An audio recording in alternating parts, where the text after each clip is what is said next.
आज हम मांग विश्लेषण के बारे में अपना अध्ययन शुरू करेंगे। मांग एवं मांग का नियम, demand analysis, demand and law of demand. अर्थशास्त्र में मांग एवं पूर्ति का विचार अत्यधिक महत्वपूर्ण है और सभी आर्थिक सिद्धांतों को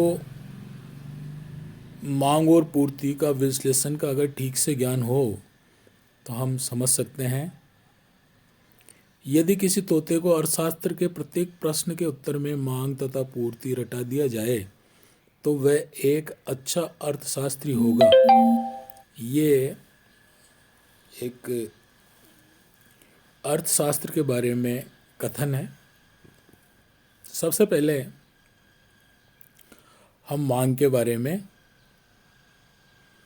बात करेंगे। विभिन्न अर्थशास्त्रियों ने मांग की जो परिभाषाएं दी हैं उनको हम 3 भागों में विभाजित कर सकते हैं। पहला, ऐसे लोग जिन्होंने मांग को प्रभावपूर्ण इच्छा माना है। पेंसन ने मांग को प्रभावपूर्ण इच्छा माना है और पेंसन के ही शब्दों में मांग में 3 बातें शामिल होती हैं। पहला, किसी वस्तु को प्राप्त करने की इच्छा, दूसरा उसे प्राप्त करने के लिए साधन तथा तीसरा उन साधनों को वस्तु को क्रय करने के लिए प्रयोग करने की तत्परता। अर्थात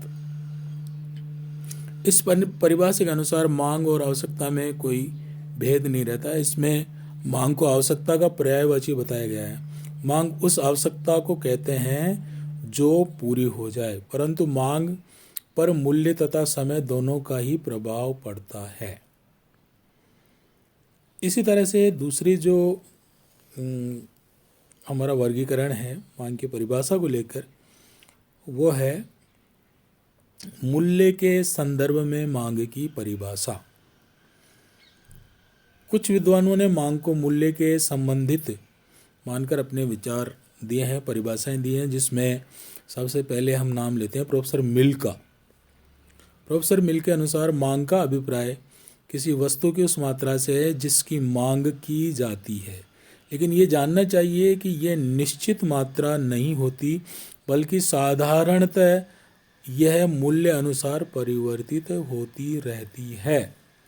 अर्थात प्रोफेसर मिल ने अपनी परिभाषा में जो बताया है उस में मूल्य से संबंधित किया है आवश्यकता को। इसी प्रकार वाग ने अपने शब्दों में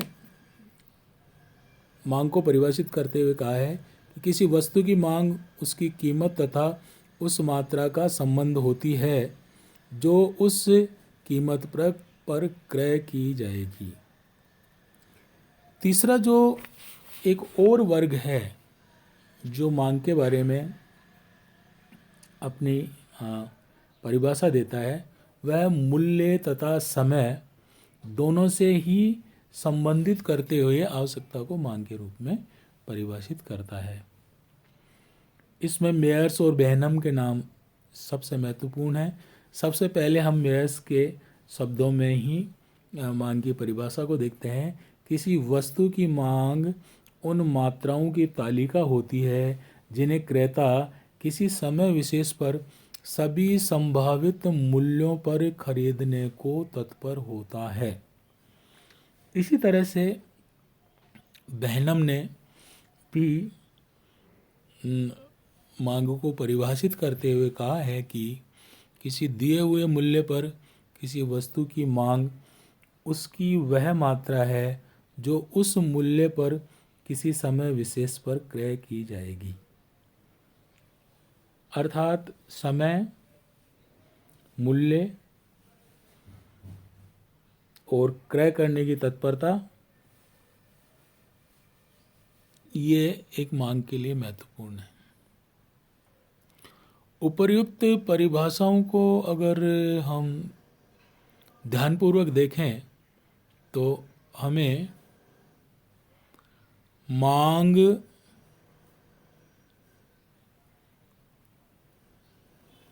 में निम्न तत्व परिलक्षित होते हैं। सबसे पहला, किसी वस्तु विशेष के लिए प्रभावपूर्ण इच्छा का होना, अर्थात किसी वस्तु को प्राप्त करने की इच्छा पूर्ति के लिए पर्याप्त साधन तथा उन साधनों को इच्छा पूर्ति के लिए व्यय करने की तत्परता।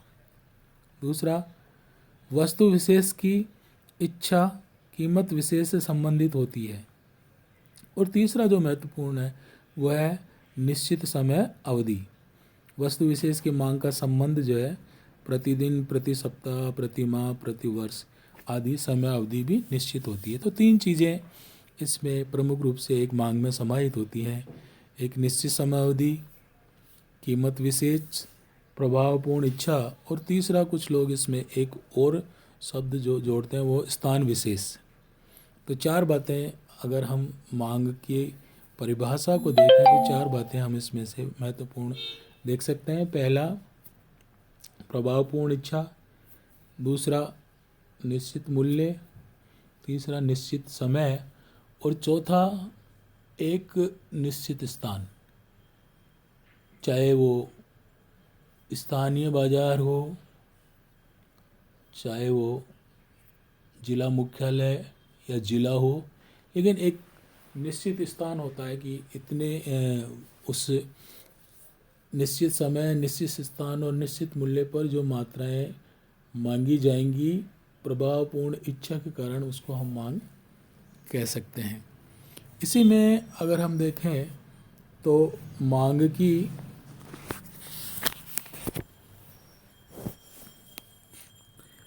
कुछ विशेषताएं निकल के हमारे सामने आई हैं।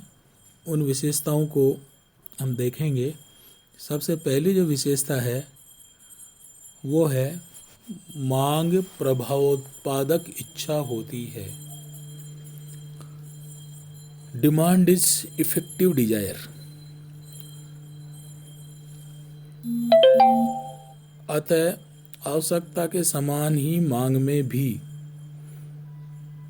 किसी वस्तु की इच्छा, वस्तु को क्रय करने की क्षमता अर्थात पर्याप्त संसाधन तथा इच्छा पूर्ति पर धन व्यय करने की तत्परता, तीनों का होना आवश्यक है।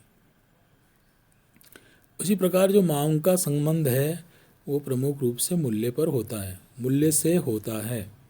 मनुष्य की आवश्यकता किसी वस्तु की कितनी भी हो सकती है, परंतु उसकी उस वस्तु की मांग पूर्णतः मूल्य द्वारा प्रभावित होती है। अतः किसी वस्तु या सेवा की मांग उसके मूल्य के संदर्भ में व्यक्त की जाती है। मूल्यों में परिवर्तन के अनुसार किसी वस्तु की क्रय की जाने वाली मात्रा या मांग बदलती रहती है। मांग का उल्लेख समय के संदर्भ में किया जाता है। मांग किसी निश्चित मूल्य पर तथा किसी निश्चित समय में होती है। मांग का किसी वस्तु की विभिन्न मूल्यों पर किसी विशेष समय पर क्रय की जाने वाली मात्रा होती है, अर्थात मात्राओं की सूची ही मांग कहलाती है।